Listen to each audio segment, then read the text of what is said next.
developed the Homestead Trail, which is now a hiking-only trail, so it's people-powered only on foot, snowshoes, skis in the summer if you'd like, that takes you to those homesteads.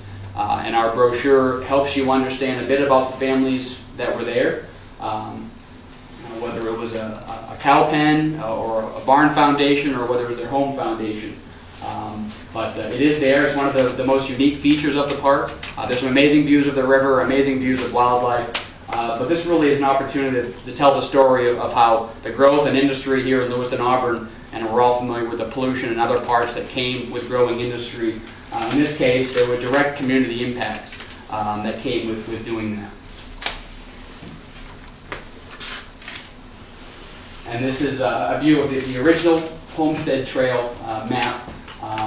More of an artistic approach to showing that. We're hoping to become a little more cartographically accurate, so if folks are out there with our map, they can orient themselves to the property. More and more people are heading out there. In fact, we had WGME out last week, wanting to do a feature on the Homestead Trail, and the Press Herald and Sun Journal also came out last week to do pieces. So as the attention and awareness grows, we want to make sure we can promote this part of our local history and our county's history is part of that. And Judy Martin, who's here, who lives in the town of Greene, is Vice President of the Land Trust Board, has been a pretty local leader for us and volunteer getting people out on the Homestead Trail. And this is one of the many snowshoe hikes that Judy has led out there for us. There's actually another one this Saturday if you want to get out and see the homesteads yourself at 10 o'clock, or we can certainly talk after and I can let you know when we're going to have other events and we can get all of your information. And I can rarely go a presentation without talking a bit about the canals. Obviously the canals have been known as a power supply. Originally they were for mechanical power, take advantage of the drop in the river over the length of the canal to mechanically turn wheels that would help the mills run. Eventually that transitioned to making electricity, which could power the mills. What we're finding now is, well, the canals, their future is up for grabs. If you followed the newspaper, the city of Lewiston is proposing to acquire them. It's unclear right now what they intend to do with those canals when they acquire them. But it really is an opportunity for us to look again at the built landscape we were given, how we tell the story about that, and how we might reuse it to make sure that story is never lost. And I'm realizing as I crop this other picture, I lost the whitewater raft at the bottom. This obviously is one of the stereo views. So these exit sluiceways were the water that had run through the Continental Mill and was re-entering the main stem of the river. In between the Continental Mill, and this is the back of the Camden Yarns Mill complex where Museum LA is proposing to build their new location. Is Branch Canal 3. There were a series of, at least that were constructed, 3 branch canals. There were to be 2 additional branch canals, but ultimately the canal network was never finished by the industrialists. That's a story for probably another day. But within this branch canal, you can actually paddle up there now in the summer, which was something that probably would have never been envisioned before. And when you paddle up there in your kayak or canoe or whitewater raft, this is the view. 4 perfectly symmetrical cut granite weirs that help to maintain water levels in the lower canal, the canal that runs along Oxford Street. If you drive Oxford Street right now, when you look between the Continental Mill and the Lewiston Mill or the Camden Yarns site, you probably see lots of trash, debris, chain link fence, maybe some barbed wire, maybe a grocery cart. Not as attractive a view as you'll actually catch from the river. And this has been something that the last 3 summers now we've gotten paddlers out, and it really completely changes the view of people about the river, about the canals, and it's really a teaching moment where you're having fun, you're out there in the river, and you're learning a part of the history you probably never understood. In fact, the whitewater rafts that you see here, we partnered with an outfitter at the last balloon festival, and they're actually paddling up under this dry lane archway in the sluice of the Continental Mill. And kids who maybe if they were sitting in the classroom would want nothing to do with learning about canals and mechanical power, get really excited when they're actually in it and can hear the water running through the Continental Mill or can see water pouring out of those channels. It's a very different view of an asset that was not built for that purpose in the first place, but it's a creative new way to get the future generation, the next generation, interested in our heritage. So I'll kind of end with this slide. You know, we can learn a lot from how people looked at the landscape, the built landscape, the unbuilt landscape, the natural landscape, and what it means for us and how it got us to today. But what's the next generation and the one after that going to look back and say about us? What have we done with the mills? What have we done with the river? What have we done with the undeveloped land that we were left? We're the stewards of that right now, and hopefully 70, 80, 100, 200 years from now, ideally this building will still be here, and there'll be a group gathered hearing about what we left behind. And with that, I'll take questions if there are questions.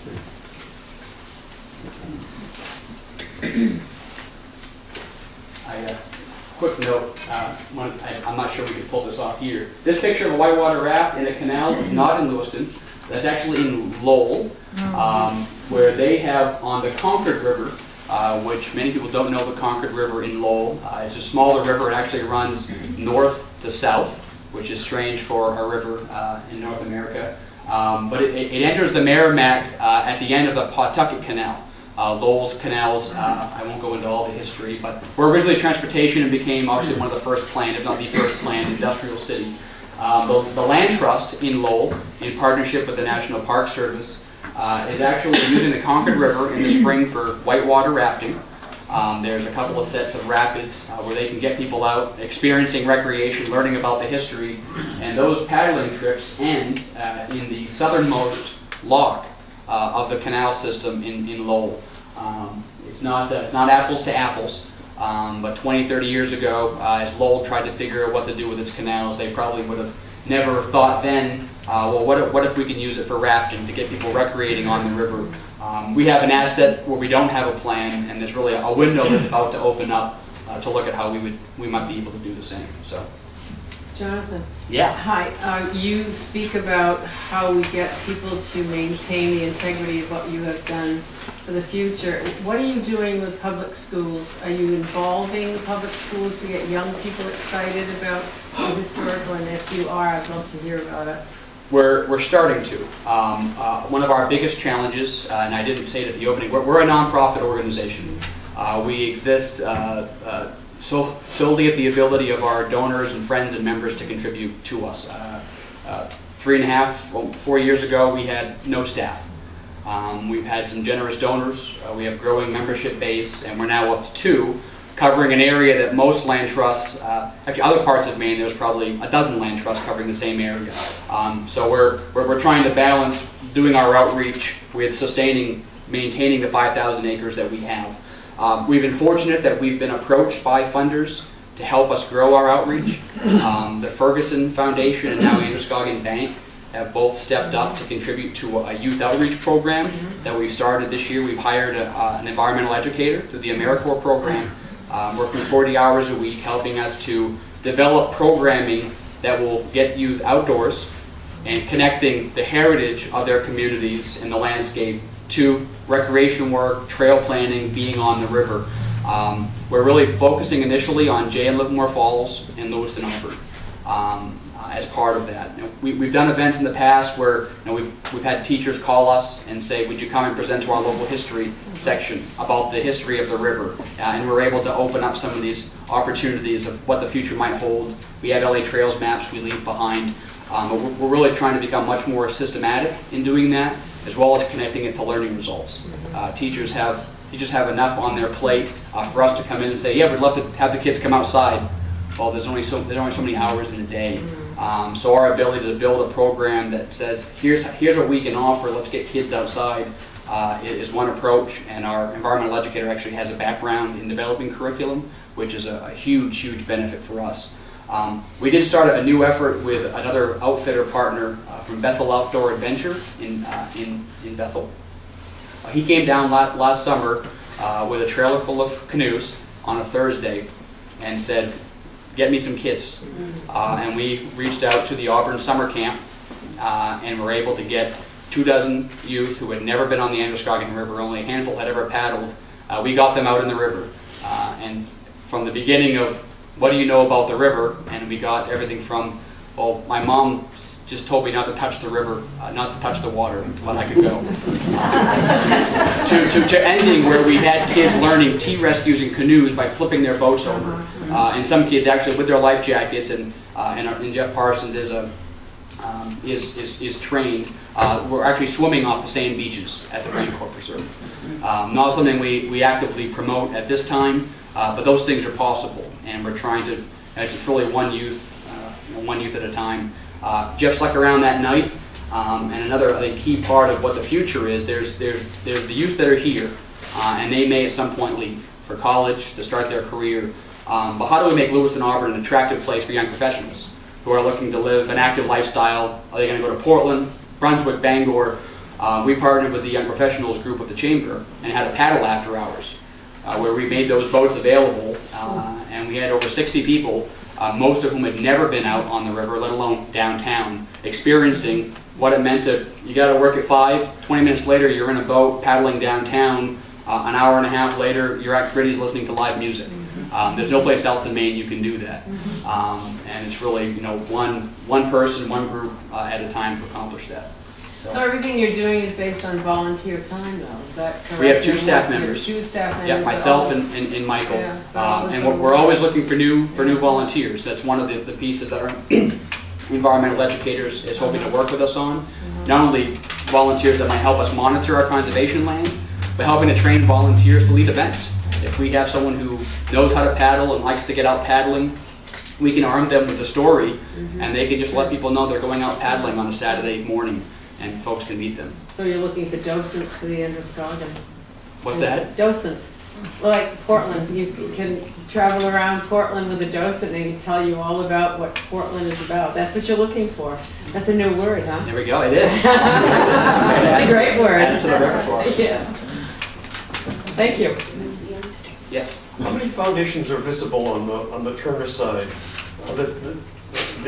When you showed us that homestead trail, I live in Green, and I snowshoed across the river the other day and saw it beautiful. I mean, I've seen this foundation before. Yeah. It's right across the way from me. But I don't. There's a name for that particular place. It's some homestead. I can't remember the name. But depending on the foundations we show here, by no means are the limits to the foundations. I showed some of the southern the southern homes that were destroyed and appeared in the 1896 flood. Further south on the property, and part of the state park planning process was an inventory of what was remaining for homesteads. The old river road still runs through the property in parts where it didn't go underwater in some of the coves. So there are still a number of places where large barn and home foundations still exist. And we have the full map of the riverlands that we could provide to people if they wanted it after, that show where all those homesteads are, has the names tied to those as well. So this was an opportunity to develop a really short, 2.5 mile hike where people can get into the foundations and loop back without getting into the whole property. So all of those foundations are visible from most of them are. Some have gone underwater, and some are off the main trail. The trail doesn't directly connect to all of the foundations. Was it the slide before that you referred to the Conant place? Yes. I'm just curious because then that name does not come up on the list of the foundations. Yes. I'm just curious. My guess, Conant Road, if you come into South Turner, right when you cross the line, the Chickadee is on your left and Eddie Wheel and Deal is on your right. Just after that, really small sign is Conant Road. And if I had to venture a guess, there was a small settlement there at the end of what was Conant Road, and Conant Place was among that. There is still a small cluster of homes there that will eventually become a formal southern entrance to the state park. They've recently acquired land with our help and the help of others down to Conant Road. But because of this neighborhood sensitivities there, we've been pushing not to promote it as an access yet until the neighborhood's comfortable with what that might look like. So some of the foundations there were displaced, but Yes. that would be the southern end.